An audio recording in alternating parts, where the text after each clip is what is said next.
Welcome everyone once again in our channel Career Plus. Myself Pinku Sharma, faculty member of chemistry at Career Plus Museum. Today I am going to tell one more interesting topic which is about concentration in solution, which includes normality, molarity, molality, mole fraction and some percentage, weight by weight, weight by volume, volume by volume percentage. And this concept is very important. It is important for both class 11 and class 12. Now in this video I am going to tell you about in both languages, Assamese and English. If you have any comment in this video by focusing on both language, you can comment. Okay, সকলোৰে সুবিধাৰ বাবে মই এইটো তোমালোকক অসমীয়া আৰু English দুটা মাধ্যমতে ক'বলৈ ওলাইছো। গতিকে তোমালোকে মোক কমেন্ট কৰি জনাবা কেনেকুৱা পোৱা এই ভিডিওটো দুটা মিডিয়ামত কৰিবলৈ ওলাইছো যেহেতু সকলো ছাত্ৰ ছাত্ৰীৰ সুবিধাৰ্থে। গতিকে এই কনসেপ্টটো বহুত important class 11 12 as well as IIT JEE and NEET level examination also, কাৰণ ইয়াৰে তোমালোকৰ এটা বা দুটা কোৱেশ্চন মিনিমাম IIT JEE আৰু NEET আহে আৰু এইটো most important concept, so you can watch it carefully. Okay, let's go. Okay, today's topic is concentration of solution, Robor Garhota.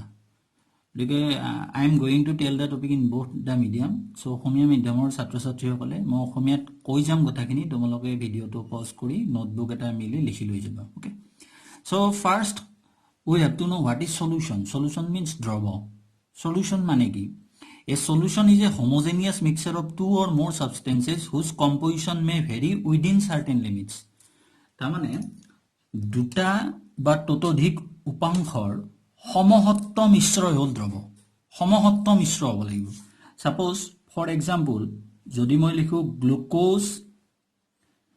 Glucose plus water, it is a homogeneous solution, এটা এটা সমহত্ব দ্ৰৱ। Suppose sodium chloride plus water, it is a homogeneous solution, সমহত্ব দ্ৰৱ। So it may be two component or more than two, ই দুটা বা তাতকৈ অধিক উপাংশ হ'ব পাৰে। আমি ইয়াত যেকেইটা সলিউশনৰ কথা ডিসকাস কৰিম ইয়াত উই টেক টু কম্পোনেন্টস। আমি এনেকুৱা এটা সলিউশনৰ কথা কম যত দুটা কম্পোনেন্ট আছে, two components are there in the solution. Suppose one is component A and another is component B, and when we mix it we get the solution. And when in the solution there is two component, that solution is called binary solution. That means eto kobo D উপাংশ যুক্ত দ্ৰৱ। গতিকে আমি ইয়াত যোনবিলাক solution কম গোটেইবিলাক হল D উপাংশযুক্ত দ্ৰৱৰ ক্ষেত্ৰত আমি কনসেন্ট্ৰেশনৰ কথা কম। For binary solution we express the concentration. That means solution is homogeneous mixture of two or more component. Homogeneous means which completely mix, সমহত্ব দ্ৰৱ যি গোটেইখিনি তাত থকা দ্ৰৱটো দ্ৰৱীভূত হৈ যায়। আৰু in homogeneous solution, the individual component lose their identity. Component means A and B, suppose glucose and water, it lose their identity. Yodor nijor ostitto na thake. And we get a new solution and it gains the property of the solution. Hey robotot thokar property to lobo. Yat junkeita ami mix korim A aru B tar upanghoto na thake. Aru eta important property hol jeti ami kono eta drobo banam, when we make a solution then we get two component, one is solid and is solvent. Eta hol drabo. Solid kunto hobo hoday যেটো less অ্যামাউন্টত থাকিব, মানে কম পৰিমাণত থাকিব হেটো হ'ব দ্ৰাব, আৰু যেটো মোৰ অ্যামাউন্টত থাকিব বেছি পৰিমাণত থাকিব হেটো হ'ব দ্ৰাব। সলিউশনৰ আৰু এটা ক্যাৰেক্টাৰিস্টিক হল the solid and solvent cannot be separated by simple method. দ্ৰাব আৰু দ্ৰাবকক আমি দ্ৰবৰ পৰা আমি সিম্পল মেথড সাধাৰণ পদ্ধতি জানে ফিল্টাৰিং কৰি আমি তাক সেপাৰেট কৰিব নোৱাৰো। তাৰ মানে আমি কি গম পালো সলিউশন এটা হবলৈ হলে কি হ'ব লাগিব, ই homogeneous mixture of two or more component, দুই বা ততোধিক উপাংশৰ সমহত্ব মিশ্ৰ হ'ব লাগিব। First point. Second point, in solution the individual component lose their identity. The মানে individual component means solid and solvent, দ্ৰাব আৰু দ্ৰাৱক ইহতে নিজৰ আইডেন্টিটি লস কৰিব। Third reason is that in solution solid and solvent cannot be separated by simple method. দ্ৰাব আৰু দ্ৰাৱকক আমি সাধাৰণ পদ্ধতিৰ দ্বাৰা পৃথক কৰিব নোৱাৰো। এখিনি হল সলিউশন দ্ৰৱৰ বৈশিষ্ট্য। আৰু সলিড আৰু সলভেন্ট কেনেকৈ আমি আইডেন্টিফাই কৰিম সদায়, যেটো লেস এমাউন্টত থাকিব কম পৰিমাণত হেটো সলিড, আৰু যেটো মোর এমাউন্টত থাকিব হেটো হল solvent. Now we are going to expressing concentration terms আমি দ্ৰৱ এটাৰ গাঢ়তা আমি কিদৰে প্ৰকাশ কৰিম তাৰ মানে কি দ্ৰৱ এটাত দ্ৰাৱ কম পৰিমাণত আছে নে দ্ৰাৱক কম পৰিমাণত আছে কোনটো কম কোনটো বেছি which is less amount which is more amount that means in solution how many amount of solute and solvent is present it can be expressed by these following 9 terms এই 9টা পদৰ দ্বাৰা আমি দ্ৰৱ এটাৰ গাঢ়তা প্ৰকাশ কৰিম তাত দ্ৰাৱ কিমান আছে দ্ৰাৱক কিমান আছে all these 9 terms cannot be explained in one video এই গোটেইকেইটা 9টা টাৰ্ম আজি আমি আমাৰ এইটো ভিডিওত সম্পূৰ্ণ কৰা সম্ভৱ নহব আজি আমি যিমান পাৰি হেকিটা টাৰ্ম চাম আৰু নেক্সট ভিডিওত বাকি টাৰ্ম কেটা চাম আৰু আমি আইআইটি জেই আৰু নিট লেভেলৰ কোৱেশ্চন ডিসকাস কৰিম okay so you concentrate it you first clear the concept okay The concentration যোনকেইটা টাৰ্ম আছে গাঢ়তা যোনকেইটা পদ আছে concentration টাৰ্ম মানে গাঢ়তা পদ হেকিটা আমি দুটা ভাগত ভাগ কৰিব পাৰো we can divide it into two parts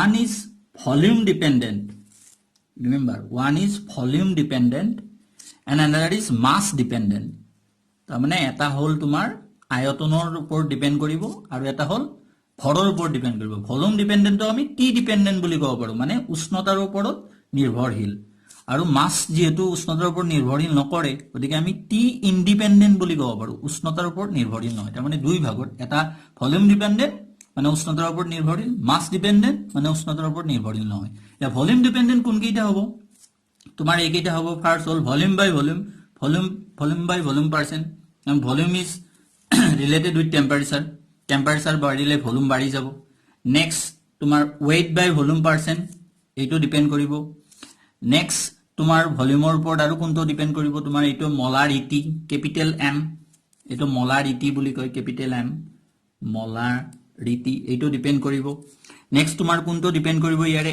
N capital N তো হল তোমাৰ নৰমালিটি এই গোটেই কেইটা হল টেম্পাৰেচাৰ ডিপেন্ডেন্ট মন ৰাখিবা টেম্পারেচার ইন্ডিপেন্ডেন্ট কোন কেইটা যোন কেইটাত মাস আছে W by W weight by weight is temperature independent next ppm means parts per million বা হেতক তোমাৰ ppbo ৰ এক্সপ্ৰেস কৰে parts per billion okay million means 10 to the power 6 billion means 10 to the power 9 you know it okay and another term is which independent of temperature that is mole fraction okay mole fraction and another term which is independent of temperature that is small m to whole molality and you remember this mole fraction and molality are preferred unit compared to molarity and normality because they are temperature independent okay that's why mole fraction and molality are preferred কৰা হয় mole fraction and molarity compared to molarity or normality ঠিক আমি এটা কই চাই যাও percentage কেইটাৰ term first we tell the percentage W by W V by V and W by V W by W এই যোন কেইটা ওপৰৰ টাৰ্ম আছে W ইয়াতে V ইয়াতে W তোমালোকে মনত ৰাখিবা এই ওপৰৰ টাৰ্ম কেইটা সদায় সলিউটৰ হ'ব দ্ৰাৱৰ so W by W and V by V what does it means I gave one example okay suppose I take 5% sodium carbonate in W by W percent. So what does it mean? It means 5 gram sodium carbonate is present in 100 gram solution.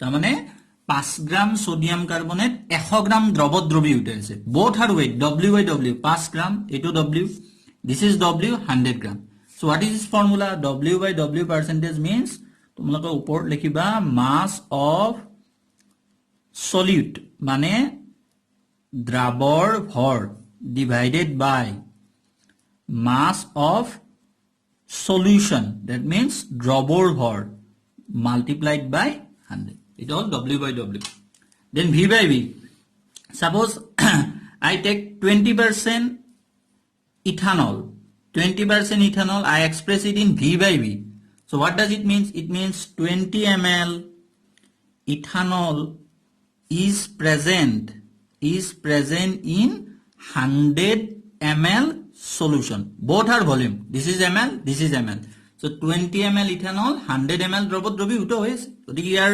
ফৰ্মুলাটো একে হ'ব ওপৰ সব solid হ'ব তোমাৰ volume হ'ব ইয়াত খালি volume of solid মানে কি দ্ৰাৱৰ আয়তন divided by তলত solution হ'ব volume of solution, that means দ্ৰৱৰ আয়তন multiplied by 100. যদি মই এইটো WV টো কম, suppose 20% sodium carbonate Na2CO3, you express it in WV. Weight by volume, weight is for solid, volume is for solution. That means it means 20 gram Na2CO3 is present in 100 ml solution. That means ki 20 gram sodium carbonate 100 ml দ্ৰৱত আছে. So its formula is W/V percent is equal to, so ওপৰত হ'ব তোমাৰ weight mass of solid, এটো গ্ৰামত হ'ব, divided by volume of solution multiplied by 100. তোমালোকে গোটেই কেইটাত চাবা ওপৰৰ দাম কেইটা যোন কেইটা আছে all are solid. Here mass, here volume, here mass. So these are the expression for percentage. One is W/W, one is V/V, and is W/V. Ekita hol tumar percentage keita. Next term is ppm, parts per million. So you remember when you use this term, ei term to ami kete use korim when solid present in solution is very less. যেতিয়া এটা দ্ৰৱত থকা দ্ৰাৱৰ পৰিমাণ বহুত কম হয় তেতিয়া আমি ppm use কৰিম. Suppose আমি কেতিয়া ইউজ কৰিম হাৰ্ডনেস অফ ওয়াটাৰ পানীৰ কঠিনতা জোখাৰ কাৰণে আমি ppm ইউনিট ইউজ কৰো. সাপোজ হাৰ্ডনেস অফ ওয়াটাৰ আইছে 16 ppm. হাৰ্ডনেস অফ ওয়াটাৰত কি থাকে ক্যালসিয়াম আৰু ম্যাগনেসিয়াম থাকে. Suppose I take calcium bicarbonate in 16 ppm hardness of water. What does it mean? So first you tell the definition. ppm means mass of solid, মানে দ্ৰাৱৰ ভৰ ওপৰত হতে দ্ৰাৱই হ'ব কৈ আছো তোমালোক solid divided by mass of solution multiplied by 10 to the power 6 because it is million 10 to the power 6. That means it means how many parts of solid is present in 10 to the power 6 parts of solution. তাৰ মানে দ্ৰৱতৰ 10 to the power 6 ভাগত কিমান ভাগ দ্ৰাৱ আছে হেতু হল ppm. তাৰ মানে 16 ppm calcium bicarbonate means 16 part of calcium bicarbonate is present in 10 to the power 6 part of solution. দ্ৰৱতৰ 10 to the power 6 ভাগত 16 ভাগ calcium bicarbonate প্রেজেন্ট আছে হেইটোই বুঝাইছে মানে বহুত লেস এটা হল ppm. তেনাকে ppb parts per billion তো একে হবো তোমার উপৰত একে হবো মাস অফ সলিড দ্ৰাৱৰ ভৰ divided by mass of solution দ্ৰৱৰ ভৰ মাল্টিপ্লাইড বাই এতিয়া 10 to the power 9. Okay, and the next term which is very important is mole fraction. মোল ভগ্নাংশ এটা এক্সৰে বুজা হয় ধৰণে. So it is the ratio of number of moles of one component to the total number of moles of all component present in the solution. তাৰ মানে মোল ভগ্নাংশ হল দ্ৰাৱৰ মোল ডিভাইডেড বাই দ্ৰাৱকৰ মুঠ মোল সংখ্যা. এতিয়া কথাটো হল মোল ফ্ৰেকশন আমি কাৰ উলিয়াম we have to calculate mole fraction of solid. আমি হঠাৎ দ্ৰাৱৰ মোল ভগ্নাংশ উলিয়াম. সাপোজ ওইটাকে বাইনাৰি সলিউশন আমি এটা দ্বি উপাংশযুক্ত দ্ৰৱ লৈছো যত দুটা উপাংশ আছে a and b. Two components are there a and b. এর মোল সংখ্যা হল n1, b এর মোল সংখ্যা হল n2 mole. So suppose we have to calculate mole fraction of XA, then what we do mole fraction of XA. So mole of A is n1 divided by total number of mole n1 plus n2.